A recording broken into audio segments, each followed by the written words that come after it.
Bonjour à vous toutes et tous, bienvenue à cette collaboration entre les deux festivals, Filmart et Les Créatives. On est ultra heureuse et heureux de vous retrouver juste après le film Nos corps sont vos champs de bataille, dont je ne m'aventurerai pas de la prononciation espagnole, de la réalisatrice Isabelle Solas qui nous fait l'honneur d'être présente aujourd'hui. Adèle Zuffray, la modératrice, vous présentera les autres intervenantes. On est ici aujourd'hui réunis pour parler d'adelphité et d'intersectionnalité et pourquoi pour un féminisme humaniste, c'est absolument essentiel d'intégrer les réalités et les trajectoires des personnes trans. Je vais parler 30 secondes du programme des créatives dans la même veine sur l'intersectionnalité. Au niveau thématique, on a Régnier Edo Lodge à l'IHED la semaine prochaine, le 24 à 12h30. Je regarde ma co-directrice, c'est pour ça, au cas où je fais pas de faute. Et encore en termes d'art vivant, on a aussi Mesure et Sabine Pacora qui va venir faire son spectacle de seul en scène, l'Afrique, journal d'une femme vaudou. La semaine prochaine, tout est disponible sur le site comme information, la billetterie aussi. On se réjouit de vous y retrouver. Et j'ai rien d'autre à dire, donc je vous laisse dans les mains absolument extraordinaires d'Adèle Zuffray, notre modératrice aujourd'hui. Et voilà, bonne table ronde.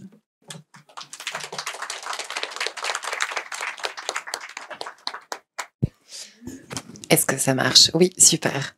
Bonjour, je suis ravie et très honorée d'être là pour le festival des créatives et en même temps pour Filmart. Donc je vais très rapidement me présenter parce que la table ronde va être surtout à propos de nos intervenantes, nos 3 super intervenantes. Donc je suis Adèle Zuffray, moi je suis psychologue, psychothérapeute, sexologue, spécialisée dans les accompagnements féministe et queer. Donc on a un centre de psychothérapie à Lausanne qui est un centre d'accueil de psychothérapie et de sexologie féministe et queer. Donc c'est en tant que psychologue que je serai là aujourd'hui. Donc je sais pas donner la modération d'une table ronde à une psychologue. Je suis pas sûre, je sais pas si c'est une bonne idée. On verra. Vous me le direz. En général, c'est des journalistes. Promis, je vais pas faire de la psychanalyse. Je vous promets. Mais je tiens à introduire aussi cette table ronde sur le fait qu'aujourd'hui, le 20 novembre, on est le jour du souvenir trans, qui est une journée importante pour se rappeler des personnes trans qui sont malheureusement disparues, qui ont été soit assassinées, soit qui se sont données elles-mêmes la mort. Et puis, je rappelle les chiffres qui ont été donnés aujourd'hui par TGEU, donc un organisme européen qui s'occupe de recenser quand même des chiffres, en tout cas documentés, de meurtres de personnes trans ou de suicides de personnes trans. Puis sur 2022, actuellement, on est à 411 personnes trans qui ont été soit assassinées, soit qui se sont donné la mort, en sachant que ces 411 personnes, c'est seulement des cas documentés comme tels. Donc il y a certainement beaucoup plus, mais c'est un chiffre qui est très important, surtout qu'on sait que dans ce chiffre, 95% sont des femmes trans ou des personnes trans féminines. Donc ça va être c'est tout à fait en lien avec le film qui a été présenté aujourd'hui. Puis c'est aussi dans un contexte où l'augmentation des crimes LGBT-phobes sont en augmentation. Puis là, on voit que les crimes transphobes sont en augmentation de pratiquement 10%. Et la deuxième petite information, c'est que l'association Épicène du canton de Genève a lancé sur son site un appel à soutien par rapport aux thérapies de conversion, aux fausses informations qui sont beaucoup liées sur l'accompagnement des personnes trans. Donc si jamais, je vous encourage toutes et tous à faire un tour sur le site de l'association Épicène qui a fait cet appel et où tout le monde est bienvenu à signer parce que c'est vraiment des éléments qui sont importants parce qu'on va parler aujourd'hui de fausses informations, de féminisme radical. Donc c'est au cœur typique de ce qui va nous intéresser aujourd'hui.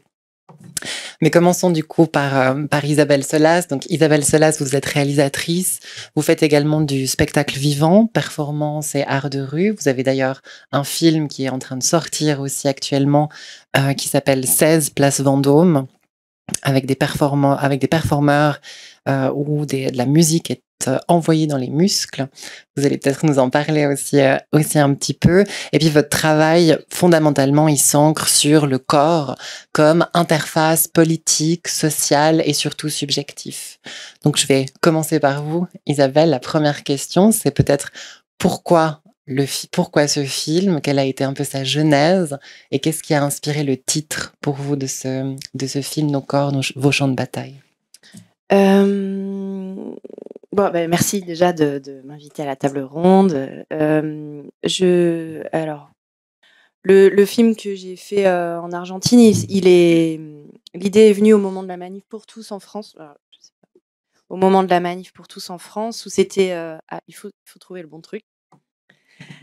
Où il y avait des sortes de déferlements de haine en France pour la question du mariage homosexuel. Et il se trouvait qu'à ce moment-là, moi, j'étais dans des préoccupations féministes où je voyais bien que déjà, il y avait des tonnes de féminismes différents et que je me sentais pas du tout proche d'un féminisme très essentialiste.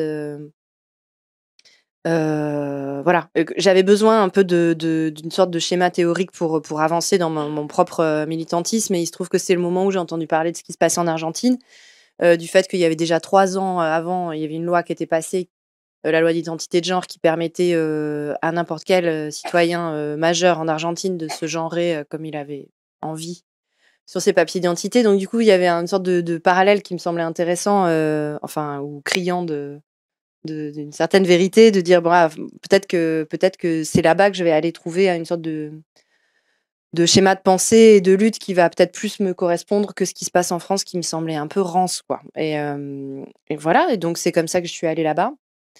Et j'ai trouvé ça très enthousiasmant, la façon dont elle s'est articulé les choses. La lecture intersectionnelle, elle était assez évidente là-bas. C'est-à-dire que oui, les luttes trans, elles sont communautaires. Il y a une partie qui est tout à fait importante où elle se donne les moyens. Elle se donne les moyens de se conforter, de se soutenir, de parler d'amour, de parler de plein de choses qui sont un peu tabous finalement dans les milieux militants en Europe, et que je trouvais très touchant et puis très efficace. Je trouvais que c'était une vraie force politique. Et à côté de ça, au-delà de toute cette présence, cette lutte communautaire, en fait, ça dépassait totalement ça, et elles étaient tout le temps en train de rallier leur lutte à la question du capitalisme et à la question du racisme. Et du coup, ça s'est imposé. Enfin, il me semblait que pour parler du monde d'aujourd'hui, finalement, j'étais tombée sur un endroit où je trouvais que ça bouillonnait d'intelligence et de pragmatisme. Voilà. Et du coup, la genèse du titre. Ah, et le titre, qu'est-ce qui vous a permis de trouver ce titre? Le titre, il vient d'un slogan d'une artiste américaine qui, au moment de la lutte pour l'avortement, avait fait une affiche, je crois que c'est dans les années 80, Mon corps est un champ de bataille. Et puis je l'ai vu écrit pendant le 8 mars, je l'ai vu écrit sur le corps de camarades qui manifestaient. Et donc il y avait quand même de toute façon cette histoire du corps politique qui était au cœur de mes préoccupations, et puis que je voyais vraiment très fort dans la façon dont les protagonistes du film luttaient. Et donc le titre, déjà ça m'a semblé important d'ancrer la violence dans le titre, parce que finalement c'est un film documentaire, donc c'est pas très facile, c'est quand même un peu à l'aveugle, la violence, on peut pas être là au moment où ça se passe, c'est difficile de la représenter dans un film documentaire. Donc j'avais envie que le titre qui souligne bien ça. Et Nos corps sont vos champs de bataille, c'est essayer d'insister sur le fait que la question trans est une question pour l'hétéronorme, en fait, seulement, et que c'est là où ça pose problème, et où ça devient une sorte de lieu de déchirement, et jusqu'à violenter les corps des personnes trans elles-mêmes, et où on est vraiment sur des scènes de guerre, quoi. Voilà.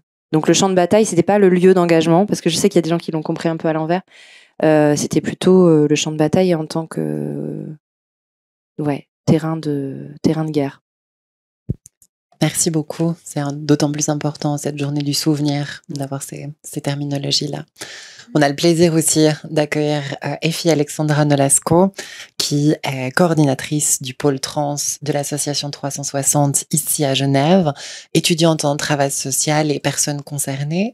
Ma question, Effie, c'est par rapport à ce film, toi, par rapport à cette un peu double identité en tant que personne concernée, mais également en tant que personne d'Amérique latine, comment est-ce que ce film a résonné en toi? Comment est-ce que tu l'as trouvé? Alors, en regardant le film, il s'est passé quelque chose de très particulier. Ça a produit, si je peux parler d'une 3 ou 4 sensations et émotions qui sont venues. La première était, ayant vécu 22 ans en Amérique latine, au Panama, et étant là-bas au cœur des luttes, en tout cas au Panama et à niveau du continent. La première chose qui m'est venue, c'est l'Amérique latine me fait mal au plus profond, hem, parce qu'on connaît cette réalité, parce que je l'ai vécue et parce qu'on voit à quel point justement, nos corps sont ces lieux de bataille, nos corps sont ces lieux où l'horreur est revendiquée par des personnes qui sont, transphobes, et revendiquée par la haine, et revendiquée par cette, peur qu'on a envie d'engendrer au sein des communautés trans.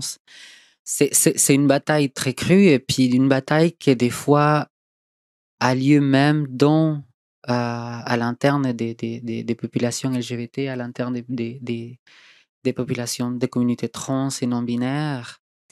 Donc, ça, c'était la première chose que ça a réveillé en moi. C'était ces souvenirs finalement d'une Amérique latine qui peut être très déchirée, une Amérique latine qui est influencée par énormément de mouvements que la plupart ne vient pas forcément, ne naissent pas tout à fait en Amérique latine, mais qui viennent soit des États-Unis, des milieux religieux conservateurs, soit qui viennent aussi de l'Europe. Hum, Ensuite, une sorte de fierté aussi, de fierté parce que je me rappelle d'à quel point on peut être ensemble, à quel point quand on se retrouve dans des situations où on doit se battre, où on doit oublier nos différences, même à l'intérieur de la communauté trans et LGBT, on est capable de le faire, de tenir front. Et ça, malgré les coups, ça, malgré la violence, ça, malgré tout ce qui peut arriver, même, même, même la nuit, même lorsqu'on est dans la rue en train d'exercer le travail sexuel. J'ai le souvenir justement de cette fois où la police nous a à un moment donné pris et à coups des bâtons, et en utilisant une quantité des mots extrêmement violentes et déshumanisantes. Comment on fait ses fronts? Comment, dans une cellule, alors qu'à d'autres femmes trans, on était en train de leur couper les cheveux avec des rasoirs, on, on, on se tenait ensemble, et on s'est donné du courage. Donc quelque part aussi, là, il y a ces sentiments de fierté qui se réveillent là, et qui aussi fait que ces souffrances, elles génèrent une sorte de résilience qui nous fait nous mettre ensemble, qui nous fait nous battre, et puis créer des organismes, soit à niveau national dans les pays, comme par exemple dans l'Argentine.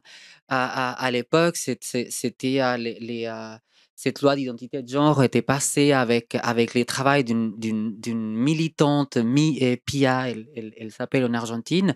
Et puis ensuite, il y a eu tout un réseau par des associations qui s'est créé, qui est devenu un réseau latino-américain et caribéen des personnes trans, où on commence à dénoncer les violences et où on commence à utiliser des systèmes internationaux pour mettre la pression aux États, pour dire aux États, pardonnez-moi le mot, mais vous êtes en train de faire de la merde, vous êtes en train de violenter les gens, vous êtes en train de tuer des personnes, et ce n'est pas simplement la population qui le fait elle-même, c'est vraiment tout un système qui est énormément validé par vous, parce que en Amérique latine, souvent, ce qui se passe, c'est que la police elle-même, l'État fait exercice des proxénètes en enlevant de l'argent aux personnes trans, en les tuant, en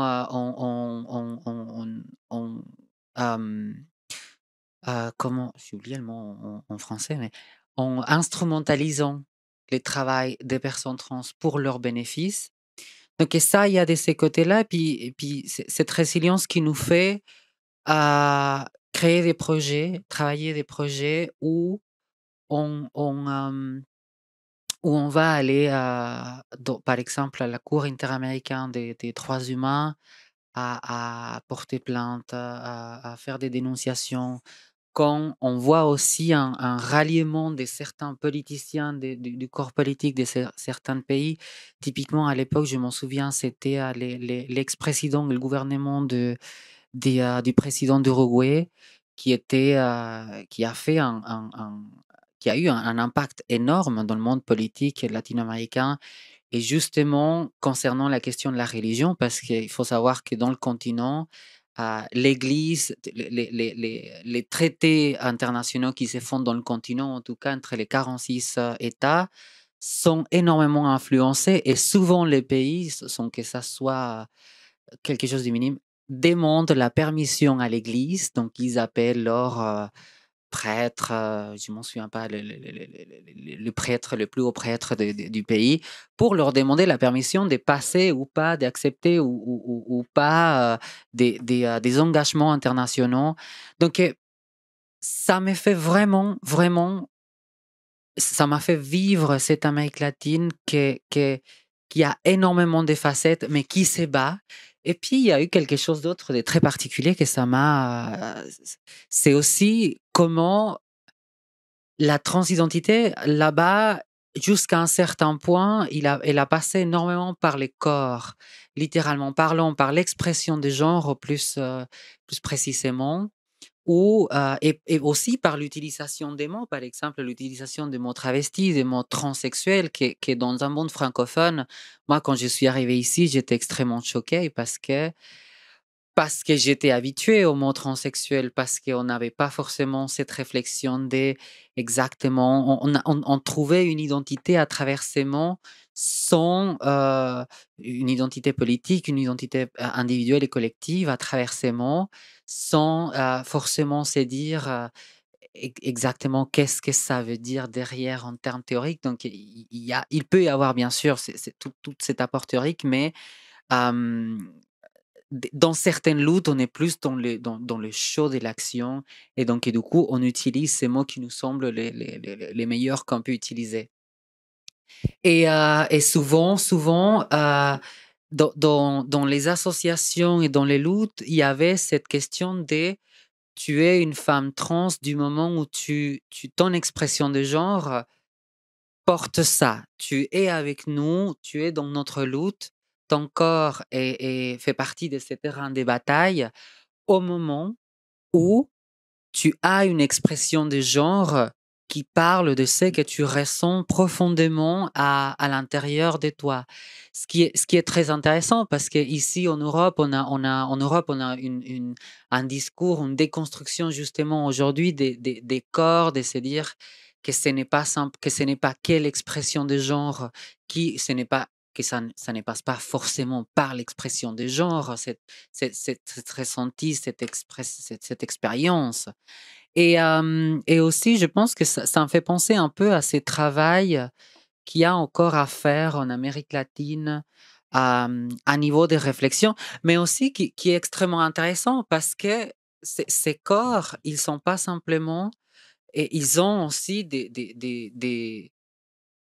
des façons de protéger les luttes, des façons aussi de protéger aussi si on peut appeler ça les patrimoines des communautés trans, dans le sens où il y a des projets dans le continent. Et je le souvenir qu'il y avait par exemple des associations qui faisaient, qui utilisaient, qui instrumentalisaient les personnes trans pour avoir l'argent des projets. Donc, le film me rappelle vraiment, vraiment toutes ces choses de cette Amérique latine, en tout cas, que j'ai vécu, que certainement depuis 6 ans n'est pas forcément la même. Merci beaucoup. Et puis on a aussi, alors en ligne, malheureusement pas avec nous aujourd'hui, mais en direct depuis Brest, Karine Espinera, qui va apparaître, que vous allez voir aussi à l'écran. Karine Espinera, vous êtes sociologue, chercheuse, membre associé au LEGS, donc c'est le laboratoire études genre et sexualité. Et puis vous êtes spécialiste des questions transféministes, des constructions médiatiques et du genre. Moi, ce qui m'intéresse un peu, Karine, d'avoir votre avis sur vous aussi en tant que sociologue, ce film, qu'est-ce que ça a résonné chez vous? Je sais que vous êtes également aussi originaire d'Amérique latine, plus précisément du Chili. Donc, avoir un peu votre regard de sociologue par rapport au film et par rapport peut-être à ce que vient de dire Effie sur la question de l'acte révolutionnaire et puis de résistance. Ça m'intéresserait beaucoup de vous entendre autour de tout ça. Donc déjà, donc bonjour depuis la Bretagne, je vais dire comme ça. Donc bonjour à tous et toutes, et merci les créatives. Je voudrais aussi dire merci Isa pour ce documentaire. C'est vraiment trop bien. Je ne sais pas comment te remercier de l'avoir fait. Vraiment. Alors sur le contexte sud-américain, c'est vrai que moi je peux voir les choses d'un point de vue personnel. C'est-à-dire, voilà, pour avoir croisé la route de Loana Berkins, Marlène Royard et d'autres, évidemment, pour avoir séjourné, parce que j'ai enseigné aussi en Argentine, je suis très, très touchée par l'énergie, la créativité et même l'humanité de toutes ces personnes que j'ai croisées. Pour faire une mise en perspective, je dirais que j'ai pu renouer avec une militance à dimension humaine. Parce que dans la militance française, notamment, je peux pas m'exprimer pour les autres pays, mais française, souvent, on a été une sorte de petits soldats. Il y a un petit soldat, de temps en temps, ça meurt et c'est pas grave. Et c'est pas le cas en Amérique du Sud. C'est pas du tout comme ça, moi, que j'ai perçu les choses, et notamment dans les mouvements transféministes. Au contraire, c'est une façon aussi de prendre soin des adelphes, de prendre soin des camarades de lutte, et que chaque fois qu'on perd quelqu'un, c'est grave. Voilà, il n'y a pas cette dimension petit soldat. Ça m'a beaucoup touché. Alors en écoutant Effie, du coup, j'ai un petit peu eu d'autres idées. Je les passe rapidement, mais sur la question que dès qu'on touche à la question du corps des femmes, dès qu'on touche à la question du corps des personnes trans, évidemment que le critère du genre, il est là. En Amérique du Sud particulièrement, c'est particulièrement marqué. On a parlé des prêtres. En France, on a substitué à la place des prêtres, on a les psychiatres, quoi, notamment en France. Et notamment, dès le lendemain du coup d'État du 11 septembre 1973, ce qui est arrivé au Chili, c'est que les militaires ont chopé tous les hommes aux cheveux longs et les ont rasés. Tous les hommes qui portaient des couleurs dites féminines ont été pris à partie, tapés, moqués, etc. Évidemment, avec tout le vocabulaire homophobe qu'on peut imaginer. Toutes les femmes qui portaient des pantalons, on leur a découpé les pantalons pour qu'on puisse voir leurs jambes nues. Et donc, c'est vraiment, il fallait que dans ce retour à l'ordre moral, on puisse identifier les femmes et les hommes visuellement, tout de suite. Qu'il n'y ait pas d'ambiguïté dans le regard de ces gens. Et ça en dit long. Et ça en dit long parce que, à l'heure actuelle, c'est ça qu'on est en train de vivre en Europe. Et moi, c'est ça que j'ai le sentiment de vivre en France.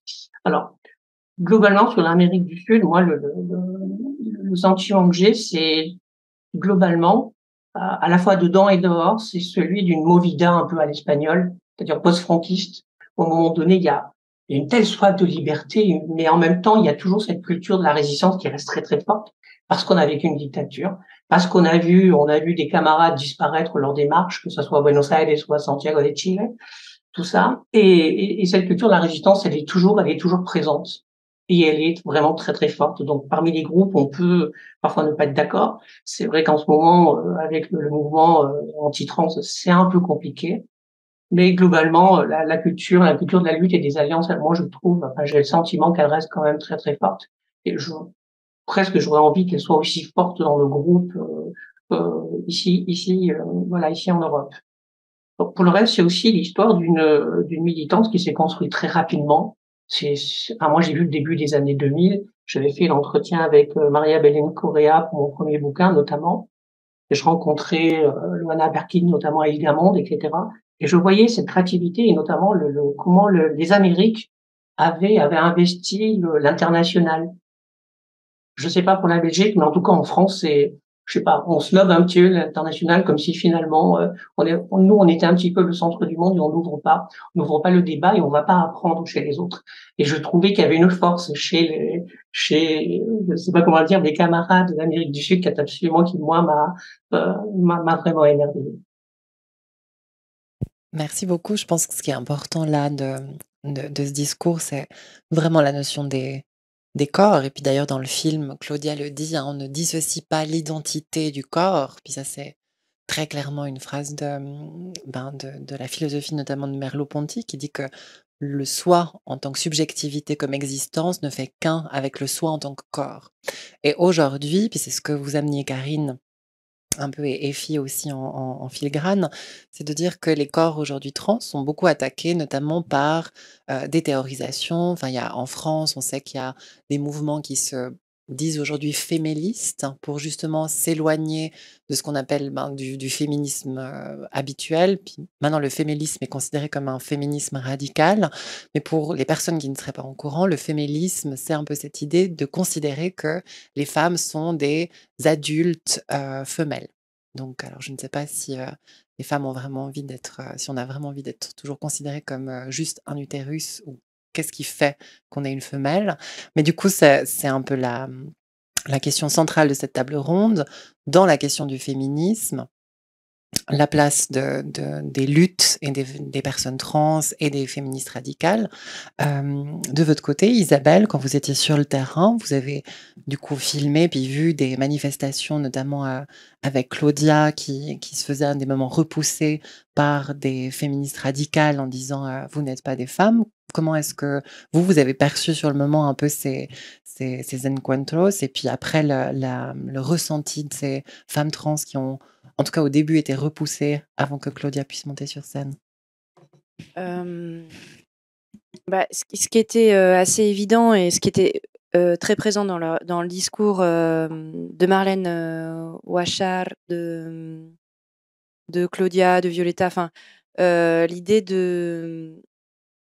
En fait, elles ont une punchline. Je trouve que c'est vraiment une super punchline. Elles disent qu'on ne fait pas partie de l'agenda émotionnel du pays. Et c'était une façon de dire... En plus, moi, quand j'ai filmé, l'avortement n'était pas légal. Donc il se passait plein de choses au niveau du féminisme. Il y avait beaucoup de luttes à mener. Et elles étaient là. C'est ce qu'elle disait un peu. Elle disait, nous, on est quand même solidaires de toutes les problématiques féministes. Sur la question des féminicides, on est là tout le temps. Mais par contre, quand c'est une des nôtres qui meurt, tout d'un coup, il n'y a plus personne, quoi. Donc ça, c'était un premier constat qu'elle faisait.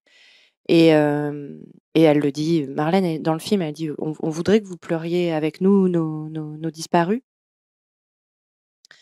Après, je pense que j'avais pas pressenti l'ampleur du rejet d'un certain féminisme pour la présence des personnes trans, tellement ça me semble essentiel, justement. Enfin, essentiel, c'est pas le beau mot, pas le bon mot, mais tellement ça me semble crucial, en fait, que comment la présence des personnes trans dans le féminisme vient le problématiser. Donc, ça me semblait complètement absurde. Et donc, il y a une scène dans le film où en fait, elles sont aux rencontres des femmes. Et puis, Claudia veut monter sur scène pour essayer de dire on va changer le titre de ces rencontres des femmes parce qu'en fait, on fait partie de ces rencontres des femmes depuis des années. C'est Luana Berkins, justement, qui est un peu la première à commencer à rentrer dans ces mouvements. Et puis, de toute façon, il y a la présence de mouvements lesbiens, de femmes qui n'ont pas envie de se... Enfin, lesbiennes qui ne veulent pas se définir comme femmes. Enfin bref. Donc il y avait l'idée de changer le titre et en fait on l'amène en bateau. Et puis finalement c'est une sorte de service d'ordre qui lui refuse la parole. Euh, euh, Pourquoi en fait parce qu'on veut garder un statut de victime. Enfin qu'est-ce que c'est que enfin voilà, il y a une sorte de lutte de pouvoir autour de quoi. Enfin ça c'est quand même assez étrange. Et en tout cas moi je pensais pas que le film allait parler autant de ça. Et donc pendant tout le processus de tournage en effet, c'est-à-dire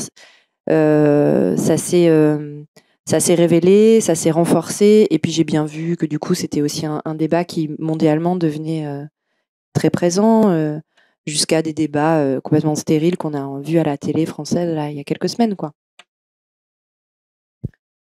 Du coup, ça amène aussi au point de vue de terrain, parce que là, on est en train de parler de la question du terrain, du féminisme militant, puis qu'est-ce que c'est la militance, de comment est-ce que c'est d'être sur le terrain. Effie, toi qui est sur le terrain autant d'un point de vue féministe que d'un point de vue associatif, en sachant qu'en terre genevoise, actuellement, le débat fait aussi assez rage avec ces questions-là. Comment est-ce que toi, tu sens un peu ce terrain ici, actuellement à Genève? Alors, j'étais très euh, choqué, on va dire choqué, mais j'ai une petite réflexion concernant la question déjà d'un interview qu'on m'a fait où on me demande quelle est la place des femmes trans dans le féminisme. Et bah, pour moi, cette question, elle a simplement pas lieu d'être, en fait.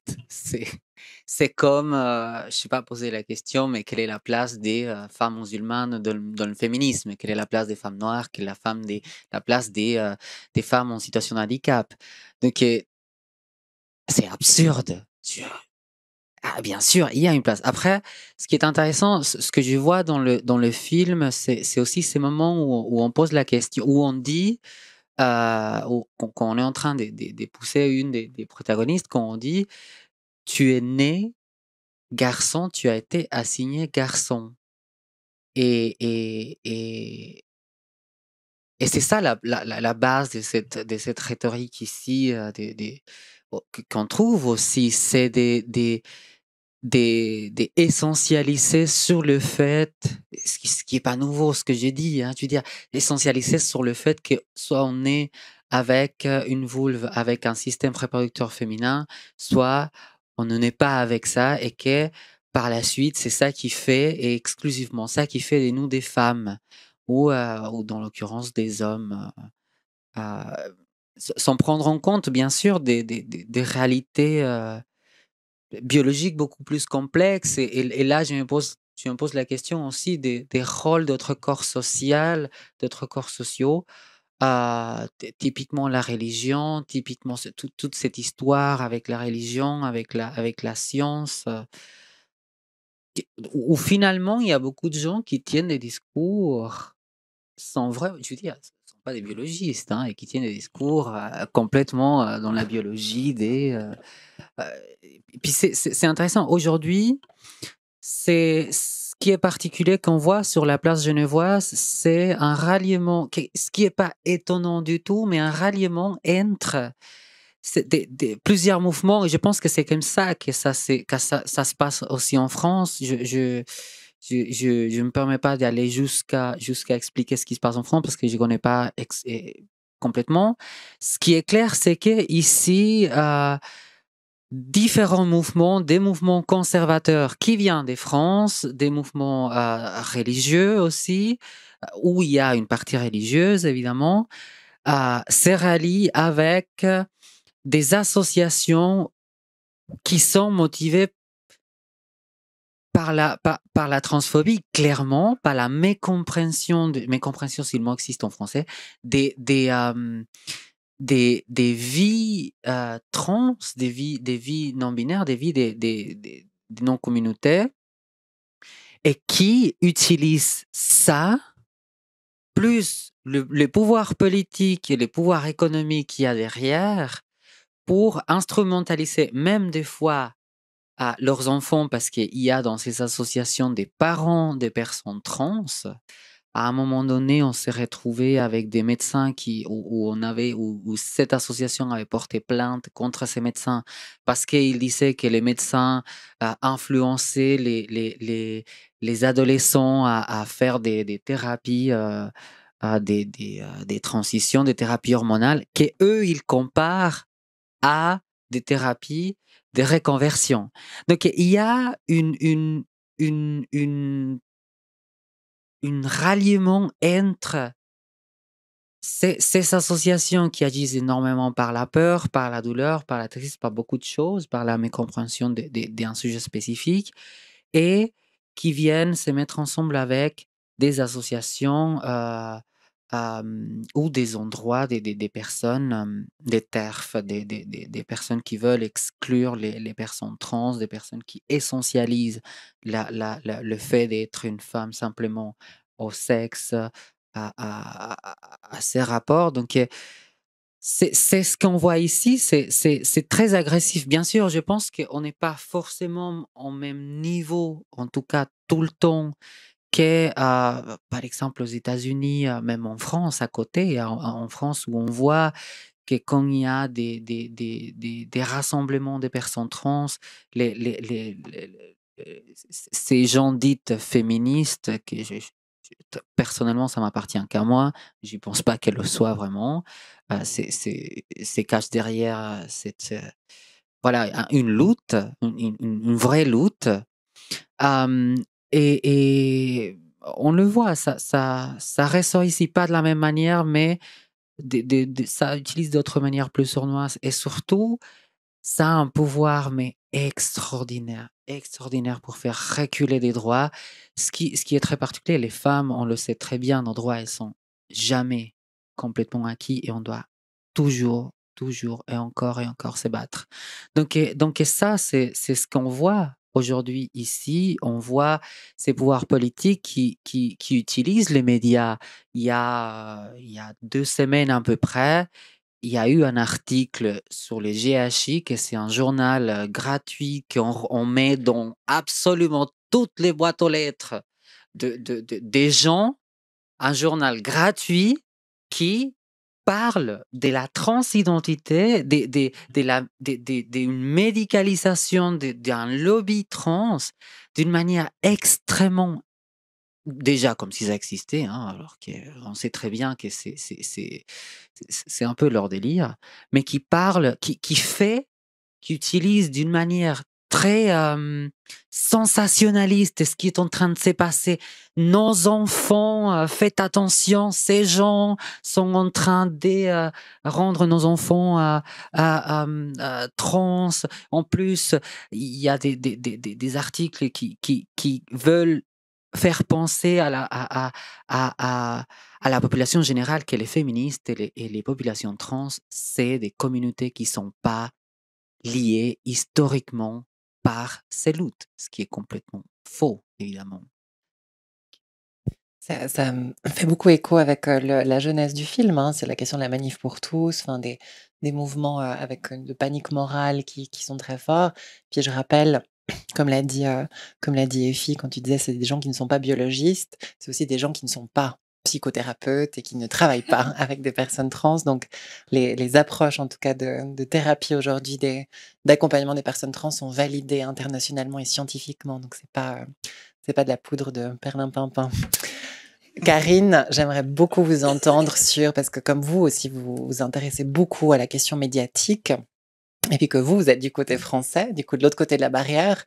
Comment est-ce que vous percevez un peu ce discours médiatique où, ça a été dit par Isabelle, il y a eu un interview il y a 2 semaines assez violent avec l'influenceuse Dora Muto qui était présente sur un plateau, qui a attaqué une femme trans.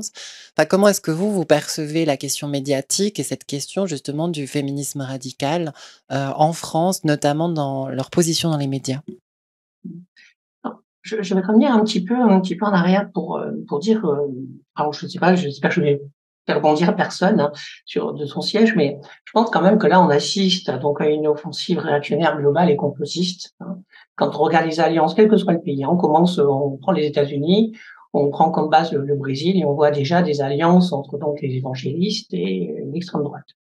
ici, en France et dans d'autres pays, en Espagne, au Canada, etc., on voit des alliances donc entre des féministes radicales trans-excluantes, des masculinistes, d'extrême droite, des catholiques, traditionnalistes, fondamentalistes, je ne sais pas comment il faut dire, etc. Et a priori, sur le papier, ces gens-là, ils sont déjà censés se détester entre eux. Hein. Alors, du moins, on espérerait que ça continue, mais c'est pas le cas. Et ils arrivent à s'entendre sur la question des trans.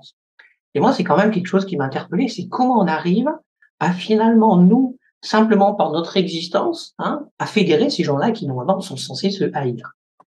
Et ils se haïssent plus, c'est bien dommage pour nous. Et donc, en fait, tout ça pour dire, c'est que, en fait, sur le marché de l'égalité des droits, finalement, les personnes trans arrivent souvent, dans de nombreux pays, sont arrivées un peu à la fin ou presque. Hein. Je dis presque parce que, par exemple, on a le cas de l'Argentine, où le droit à l'avortement est arrivé après, hein, et bien après la loi de 2012. Au Chili, c'est toujours pas le cas. Par exemple, on a une super loi, mais on n'a toujours pas le droit à l'avortement. Donc, c'est pour ça que je dis presque. Et donc, ces gens-là, en fait, ils veulent un petit peu rembobiner le truc.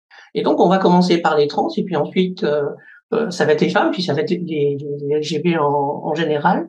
Parce que médiatiquement, on voit que toutes les polémiques qui ont éclaté, ça a toujours été sur les questions de sexualité, de genre, de procréation, de filiation. Et à chaque fois, on revient sur le corps. Et donc, c'est comment ces gens-là vont reprendre le contrôle sur les corps des personnes trans, mais aussi sur le corps des femmes. Hein. Comment est-ce qu'on va revenir dans une société bien binaire, avec la famille traditionnelle, avec des valeurs traditionnelles, des sexualités sages et pas hors normes, hein, pour reprendre un petit peu leur vocabulaire. Je crois que c'est à ça qu'on assiste, hein, et qu'il n'y a pas un discours anti-trans où ça, c'est pas en filigrane quelque part. Alors ici, côté média, ce qui se passe aussi, c'est que ces personnes, je sais pas, par exemple, je vais parler de Céline Masson et Caroline Eliachev, qui ont fondé donc l'Observatoire de la petite sirène, autrement appelé l'Observatoire des discours idéologiques sur l'enfance et l'adolescence, qui n'ont jamais suivi, qui sont psychanalystes, mais qui n'ont jamais suivi une personne trans. Et donc aujourd'hui, elles sont invitées dans l'ensemble des médias, plutôt de droite, hein, pour le dire franchement, comme des spécialistes. On a Claude Habib qui a écrit un autre bouquin aussi sur la question trans. Elle a travaillé sur des coupures de presse, sur des trucs sur Internet, bon, peu importe. C'est une littéraire au départ, mais elle devient experte des questions trans. Et tout ça, c'est quand même interrogeant. On se rend compte aussi que toutes ces personnes-là crient à la censure. Donc, il y aurait un lobby trans qui serait financé par George Soros. Moi, j'attends toujours l'argent, d'ailleurs, le versement. Et donc, nous, on ferait de la censure et on aurait une sorte de super pouvoir. Hein. Donc, on nous appelle la secte. On est une secte. Le lobby trans est une secte et cette secte est toute puissante dans les médias et chez les politiques. Moi, quand je fais le bilan, ben non, quoi. Ben non, c'est les médias généraux en général n'invitent pas les personnes trans, ne parlent jamais des ouvrages qui soient des ouvrages d'opinion ou des ouvrages scientifiques. Ils ne sont jamais cités dans les médias. Ce sont toujours les écrits, on va dire, maltraitants qui le sont. Et on voit que en fait le lobby, en fait, il est de l'autre côté. Il est littéralement et que le rapport de force, il est plus qu'inégal. Si on regarde toutes ces émissions et ces tribunes qu'on voit naître depuis fin 2019, le rapport, il est, allez, on va dire, je vais être optimiste. 90% de la parole est du côté sont les rhétoriques anti-trans et nous, on arrive à percer sur 10%. Dans la presse quotidienne, par exemple, des journaux, on en a à peu près deux, trois qui nous tapent pas trop dessus et qui parfois même font des articles en notre faveur. Côté médias audiovisuels, c'est zéro. En fait, il y a rien. Il y a absolument rien. Je vais prendre pour faire une mise en perspective, par exemple. Donc, avec Modius Thomas, on a publié donc l'ouvrage Transidentité, Transitude, se défaire des idées reçues. Et on a été très motivés parce qu'on voyait la parole se désinhiber, une parole vraiment des rhétoriques anti-trans, d'une violence inouïe. On se disait que c'était d'autant plus important d'arriver avec quelque chose de vulgarisé, hein, et qui parle en tout cas au plus grand nombre et surtout de démonter ces idées reçues qui font énormément de mal aux gens. Et on s'attendait quand même, on se préparait en disant bon là les médias pourraient être intéressés par ce type de. Et en fait, ça a été le néant total. Et même mes autres bouquins ont plus fait parler que en fait c'est le plus important qui a le moins fait parler. Et dans un contexte où justement ça aurait été intéressant qu'il soit porté. Donc voilà, c'est dire à quel point aujourd'hui non seulement la place elle est bien occupée, mais on a même le sentiment que les médias osent même plus aborder le sujet quand il est porté par les concernés et quand il serait éventuellement un peu en deçà. Je me permets de rebondir là parce que c'est justement ce qui s'est passé en fait avec cet article du GHI où il y a la parole de ces associations donc des TERF plus des parents qui se disent être pour une approche mesurée des questions d'identité de genre et où il y a un sensationnalisme et une haine et une mise en information qui est mise en avant. Par contre, juste le week-end avant, il y avait eu des panels, des jours entiers avec des panels des expertes, des experts, des personnes trans, des personnes concernées, des personnes non-binaires qui prenaient la parole, qui utilisaient des études, des recherches qui avaient été faites, et rien de ça n'a été cité là-dedans. Parce que ça ne vend pas et parce que je pense que c'est pas du tout qu'est-ce qu'on cherche exactement. Je veux dire, qui veut lire des chiffres alors qu'on peut tout simplement faire un appel facile et gratuit à la haine avec la mise en des informations des choses et avec ce qui va tout à coup attirer l'attention des gens. Nos enfants sont en train de devenir trans, il y a un lobby, un monstre énorme derrière qui vient avec des gros machines en mode genre je prends vos enfants, je les transforme en quelque chose qui n'est pas du tout, qui ne va avoir aucun futur ni rien du tout parce qu'il n'y aura pas une femme, un chien, un chat ou quelqu'un chez soi, quoi. Donc, vraiment, c'est incroyable parce que c'est des mécanismes qui se répètent partout et qu'on le voit. C'est des mouvements qui, dans tous les pays, je pense qu'en Occident, soit en Europe, soit dans les Amériques, et apparaissent, quoi. C'est incroyable. Et merci, ça fait beaucoup écho à ce que dit Violetta dans le film à un moment donné, de se dire dans la lutte féministe, il y a un peu d'un coup ce déchirement là qui est en train de se faire, alors que tout le monde veut, dans la lutte féministe, lutter contre le même ennemi commun, qui est le patriarcat. Et puis que là, le fait de se déchirer de l'intérieur, comme l'a dit Karine aussi, en se ralliant à des mouvements alors plutôt de droite, des mouvements qui peuvent même être masculinistes, il y a le risque en fait de perdre les droits absolument de tout le monde. Et du coup, ça me fait venir sur un peu le dernier chapitre que j'aimerais qu'on aborde ensemble avant de laisser quelques questions aussi à la salle. C'est la question des violences, des oppressions, parce que c'est de ça qu'on parle. J'aimerais beaucoup vous entendre, Isabelle, sur l'ouverture du film que j'ai trouvé très coup de poing parce qu'on ouvre le film sur justement le procès d'une personne qui a assassiné une femme trans. Je trouve que c'est une ouverture là, qui donne un peu le ton puis qui est assez forte. Qu'est-ce qui a motivé aussi ce prologue-là? Comme je disais, en fait, j'aurais fait une fiction, j'aurais pu mettre en scène la violence quotidienne des récits que j'ai eus de la part des protagonistes, mais là j'arrive toujours on arrive toujours trop tard. Enfin, donc pour raconter le fait que tous les 15 jours le même scénario se reproduit, c'est-à-dire qu'il y a des morts violentes où on retrouve des corps mutilés, enfin une sorte d'atrocité quotidienne récurrente comme ça. Je voulais, bon voilà, il y avait le titre, il y avait aussi donc ce procès qui a eu lieu et c'est le procès pour la mort pour le transféminicide de mais enfin je connais que son nom. Karine, tu connais toi la camarade de Loana Berkins, Diana Sakachan, Oui, voilà. c'était Diana Sakachan. Diana Sakachan. Et en fait, ce que je trouvais tragique aussi dans ce qu'on me racontait. Alors déjà, j'ai filmé plein de femmes qui ont disparu, dont j'ai pas pu, qui ne sont pas devenues des protagonistes du film, où j'ai essayé peut-être de raconter qu'elles étaient là, plus là. J'ai pas réussi. Bon, ça, c'était aussi un écueil de ce que j'arrivais à faire dans le travail cinématographique. Mais donc, ce que je trouvais terrible, c'est qu'en fait, il y avait les trajets de toutes ces femmes invisibilisées, anonymes, souvent travailleuses du sexe, qui, elles, ne se relevait pas d'une arrestation, ou voilà, en fait, qui restait enfermé arbitrairement, qui se faisait violer au commissariat, qui des fois arrivait même pas jusqu'en prison, à qui on refusait les traitements médicaux, etc. Donc il y avait plein d'histoires comme ça, de femmes qui mouraient et dont la famille réclamait pas le corps. Enfin voilà, une sorte de scénario assez récurrent comme ça. Mais Diana Sakachan, en l'occurrence, c'était une militante très connue, médiatique, etc. Et donc il y a un peu cette double peine, c'est-à-dire que quand on fait rien, qu'on reste invisible, on se fait tuer impunément. Et puis dès qu'on essaye de défendre ses droits et qu'on vient un peu sur le devant de la scène, en fait, on se met en péril aussi très fort, quoi. Voilà, donc ouvrir le film là-dessus, c'était aussi donner un visage aux agresseurs, puisqu'on voit donc le coupable à la table des accusés.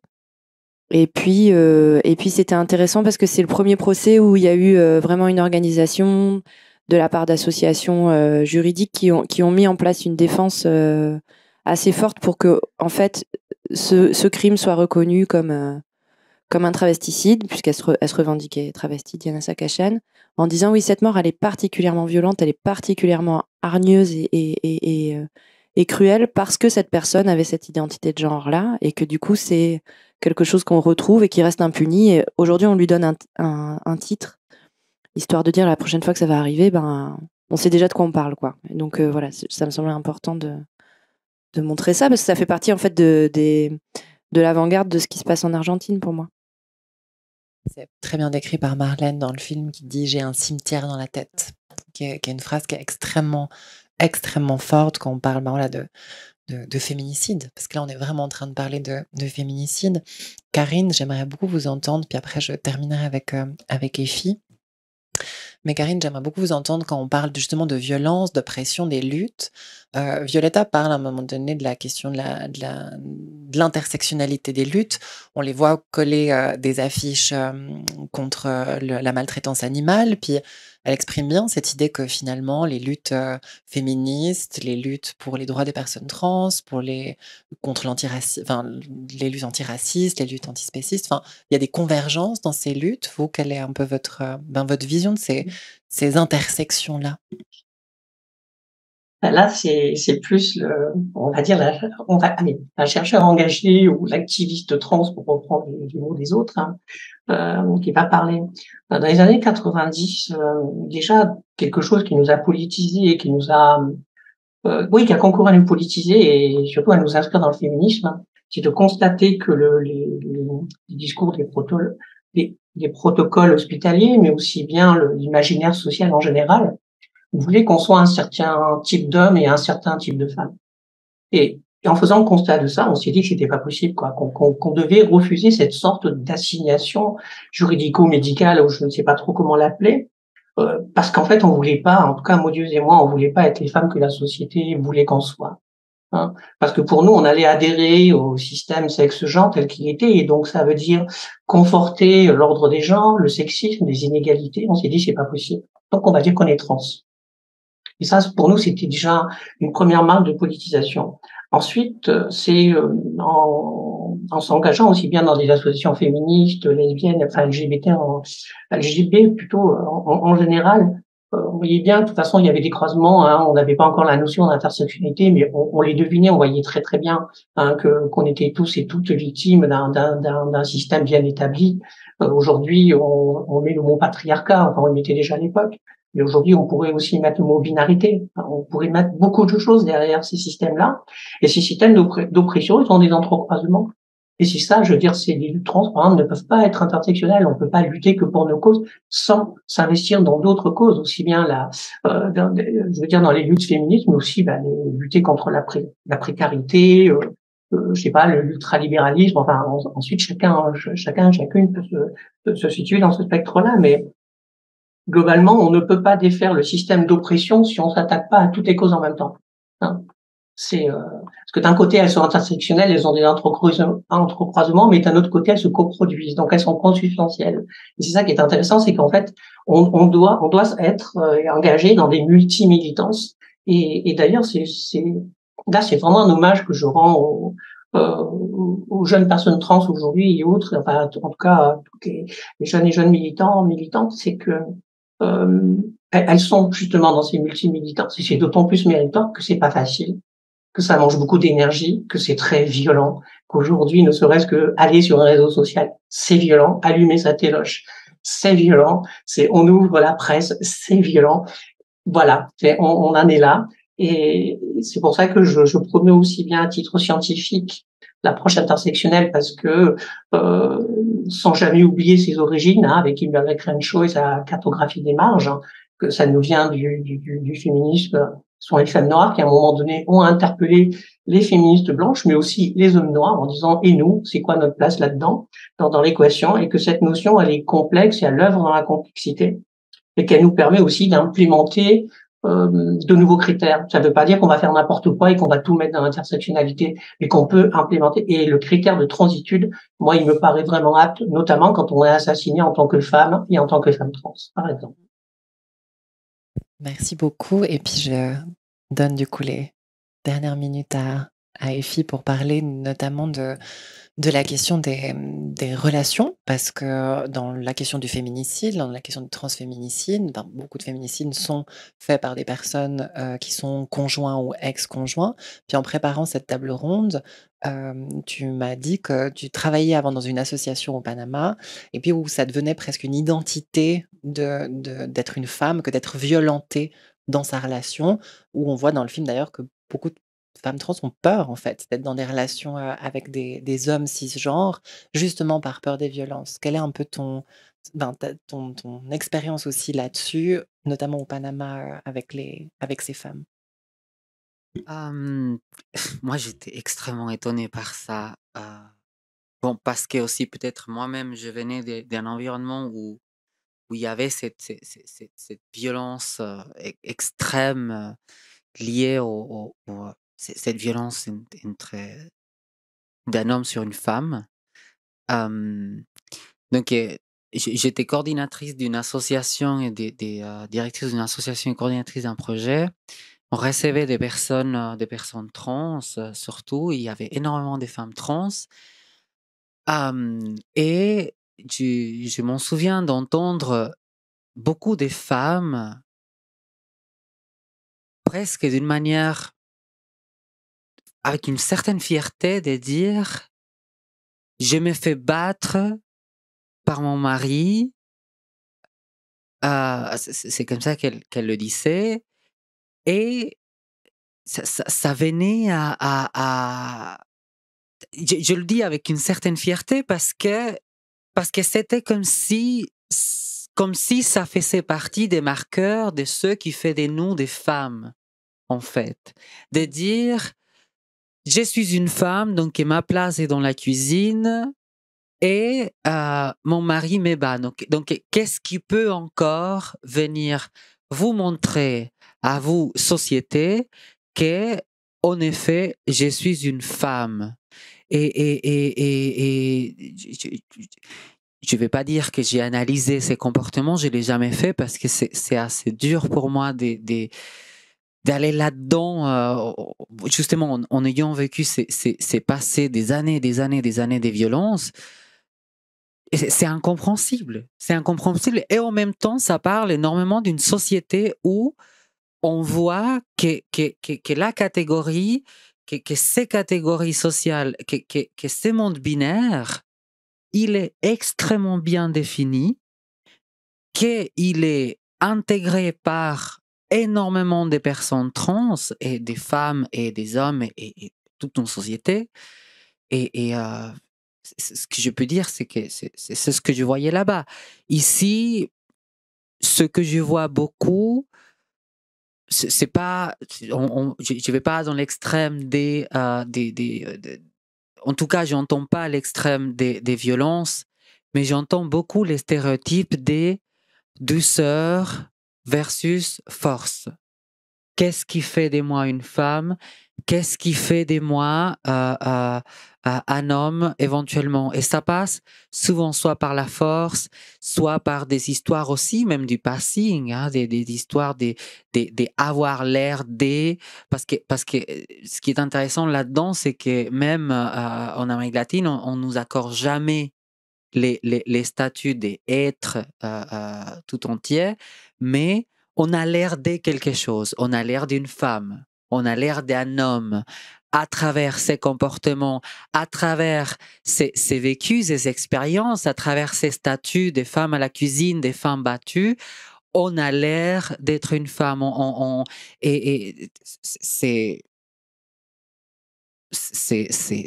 terrible. Hein?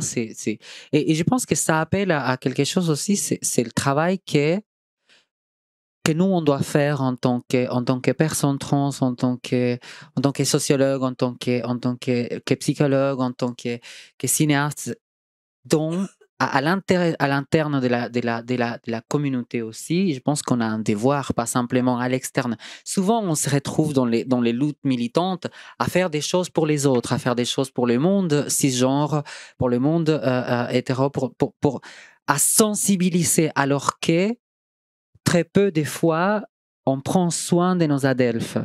Très peu des fois, on va là-dedans à essayer de comprendre, à essayer de nous construire, nous, parce que c'est une affaire de construction aussi, de quelle place nous on prend avec l'identité qu'on se crée, tout en sachant d'où des fois vient cette identité.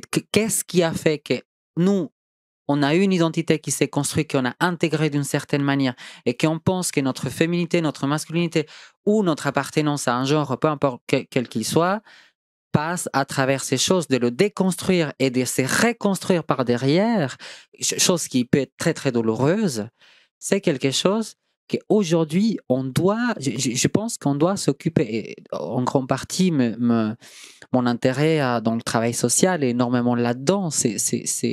C'est pas simplement être dans le militantisme que j'ai été pendant des années, mais de me rendre compte en fait qu'il y avait ce genre de discours, qu'il y avait aussi des femmes qui venaient me dire « Je suis une femme, je suis contente de l'être, mais je sais qu'à la fin de ma vie, je vais aller en enfer. » Donc, je veux dire, ça c'est un autre sujet évidemment, mais qui passe énormément par une reprise aussi des discours, de comment la société elle est construite. Je voulais profiter pour dire une dernière chose. Je pense que aussi, pour mettre en lien ces histoires aussi, toute cette histoire des meurtres, c'est la responsabilité qu'ont les États, eux, de protéger les personnes.